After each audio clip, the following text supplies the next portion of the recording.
yang ceweknya kerudungnya dibenerin dulu, jangan kayak jipon, masukin rambut-rambutnya. Belum unta. Terus yang cowoknya mejanya rapihin, dasinya. Jangan. Baik, ketua kelas tolong disiapkan. Berdoa dimulai. Berdoa selesai. Baik, absen ya. Mulia, Hadir. Aca, Hadir. Andika, Hadir. Al. Hadir. Baik, semuanya hadir ya. Ibu di sini nggak hanya menyampaikan materi, nanti kalian akan melakukan team five set, di mana ibu akan memberikan 2 pertanyaan, nanti dibagi 2 kelompok. Dan dibagi 2 kelompok sebenarnya kalian berdiskusi sama teman sebangku kalian aja.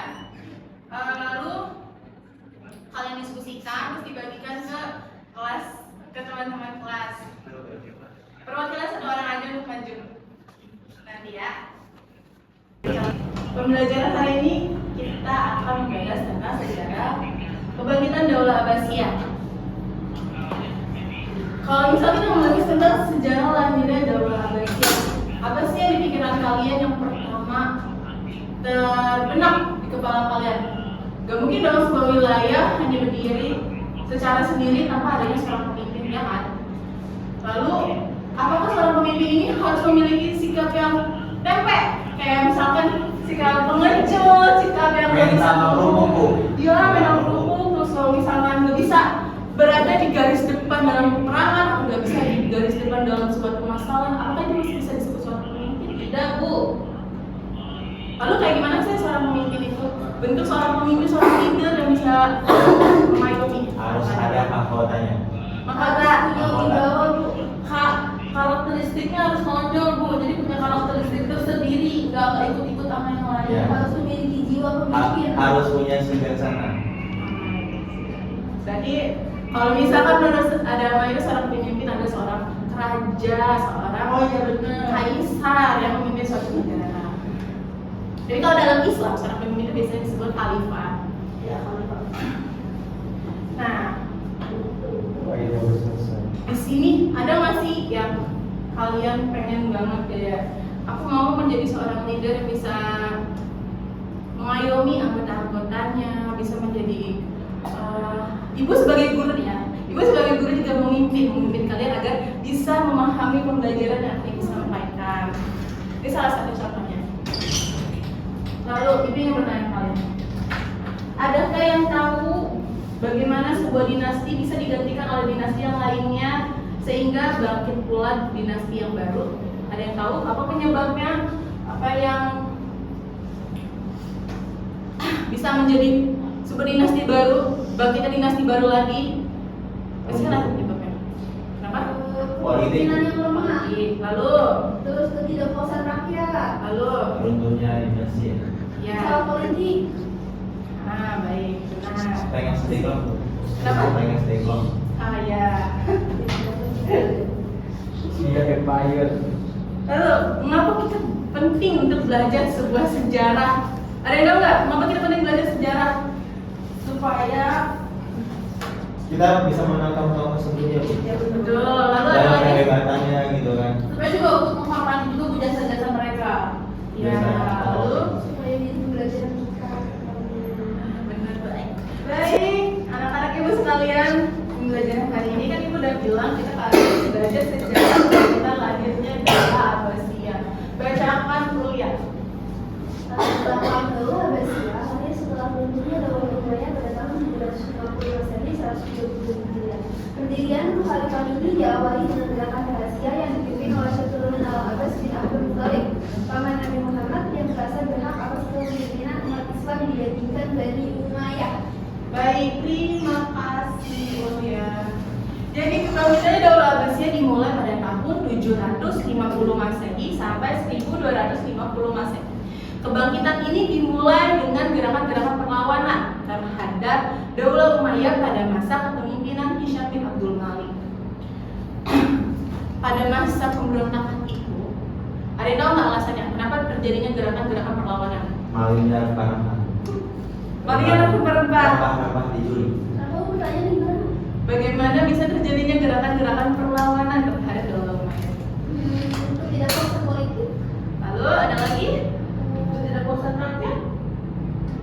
Pemimpin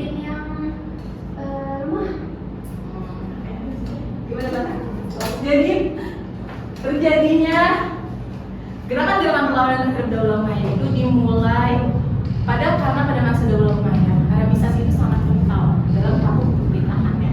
Lalu pada masa tersebut juga kepemimpinannya tidak melibatkan atau kurang melibatkan kaum Mawali dan Mawali itu kaum non Arab. Oh, tapi Islam. Masa Daulah Umayyah ada terjadinya kenaikan pajak pada kaum bangsa-bangsa yang dikuasainya. Lalu adanya pula jizya bagi para mualaf pada masa tersebut.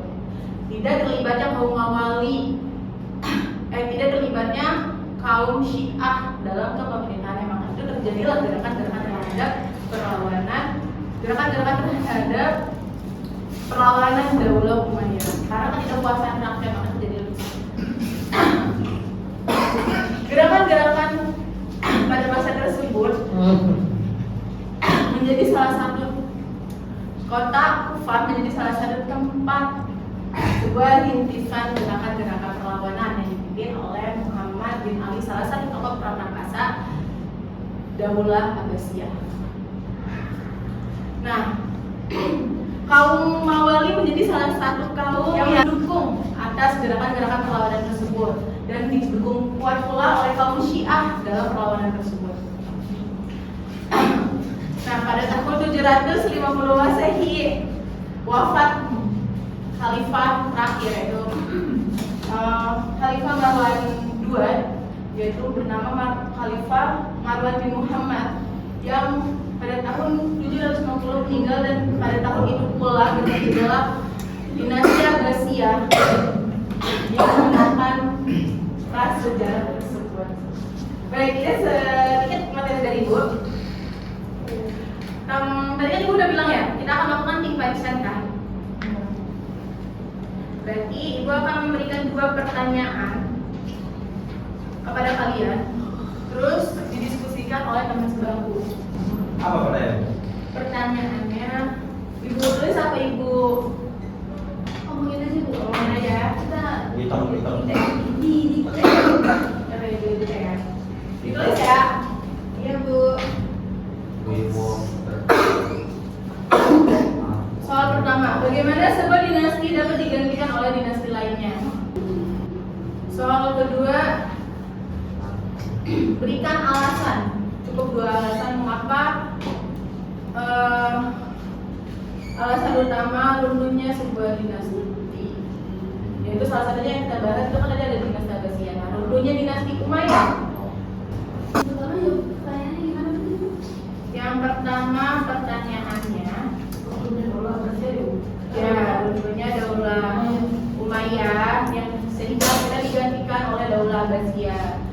Lalu untuk yang kedua, apa saja konflik yang terjadi pada masa tersebut?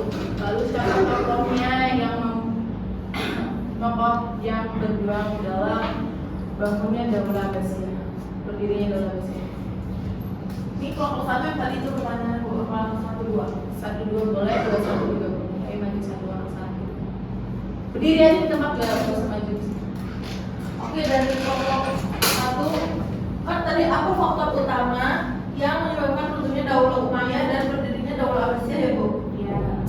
Jawabannya dari kelompok 1 adalah runtuhnya Daulah Umayyah disebabkan oleh ketidakadilan dalam pemerintahan, di mana hanya orang Arab yang diutamakan, sedangkan Mawali yang non-Arab dan kelompok Syiah merasa dipinggirkan Bu. Baik, untuk kelompok 2. Siapa kata tokoh utama dalam pendirian? Tokoh yang pertama itu tokoh utama dalam pendirian Daulah Abbasiyah adalah Abu Muslim Al-Khurasani sebagai pemimpin pemberontakan dan Abu Abbas As-Saffah sebagai khalifah pertama. Ya, Lalu terima kasih untuk kelompok 1 dan kelompok 2. Untuk pembelajaran hari ini, Ibu ingin bertanya. oke. Pertanyaannya yaitu, tadi udah Ibu bahas. Bagaimana sebuah dinasti dapat digantikan oleh dinasti lainnya? Ya, alasannya Alasan tertentunya di Daulah Umayyah. Ya. Abasia ketidakadilan pemerintah, di mana orang Arab tuh diutamakan, sedangkan mawali non Arab tuh dan kelompok Syiah tuh dipinggirkan. Baik, yang pertanyaan kedua. Siapa pemimpin pemberontakan yang membantu berdirinya Daulah Abbasiyah? Abu Muslim. Beliau. Sayyidina Abu Muslim Al-Khurasani. Jangan lupa ya, kalau misalkan kita menyebut nama tokoh harus menggunakan Sayyidina Al-Khurasani. Siapa yang dapat menyimpulkan untuk pembelajaran kita hari ini? Bu. Ya, silakan. Daulah Abbasiyah lahir pada tahun 750 Masehi sebagai hasil dari ketidakpuasan rakyat terhadap pemerintah Daulah Umayyah yang dianggap tidak adil dan diskriminatif terhadap non-Arab dan kelompok Syiah. Pemberontakan dipimpin oleh Abu Muslim Al-Khurasani yang berhasil menggulingkan kekuasaan Umayyah dalam perang Zab. Abu Abbas As-Saffah kemudian diangkat menjadi khalifah pertama yang sejak saat itu Daulah Abbasiyah berkembang dengan pusat pemerintahan di Baghdad, membawa kemajuan besar dalam ilmu pengetahuan, budaya, dan pemerintahan. Jadi Daulah Abbasiyah ini lahir pada tahun 750 Masehi, sehingga pada masa kekuasaannya atau pada masa berdirinya Daulah Abbasiyah kan itu kan hampir sekitaran berarti 6 abad ya. Nah, pada masa tersebut mereka mempunyai gelar, mendapatkan gelar yaitu disebut The Golden of Islam. Kebangkitan inilah yang membuat kita mengenal bahwa para ilmuwan-ilmuwan seperti aljabar, matematika yang kalian pelajari sekarang ini itu dimulai dari peradaban Daulah Abbasiyah. Untuk besok Ibu memberikan tugas, yaitu kita membuat resume untuk pembelajaran hari ini ya, yang kita bahas sekarang ya. Itu tugasnya. Lalu jangan lupa untuk besok kan materinya ini tentang khalifah-khalifah Daulah Abbasiyah. Sama aja sih khalifah Daulah Abbasiyah. Nah, kalau dibacakan biar kita nanti sampai di sana ngebahas, kalian juga udah tahu dasar-dasarnya. Siapa aja khalifah-khalifahnya. Baik, sekian dari Ibu. Ketua kelas silakan dipimpin. Kedua dimulai, kedua selesai. Baik, terima kasih semuanya. Assalamualaikum warahmatullahi wabarakatuh.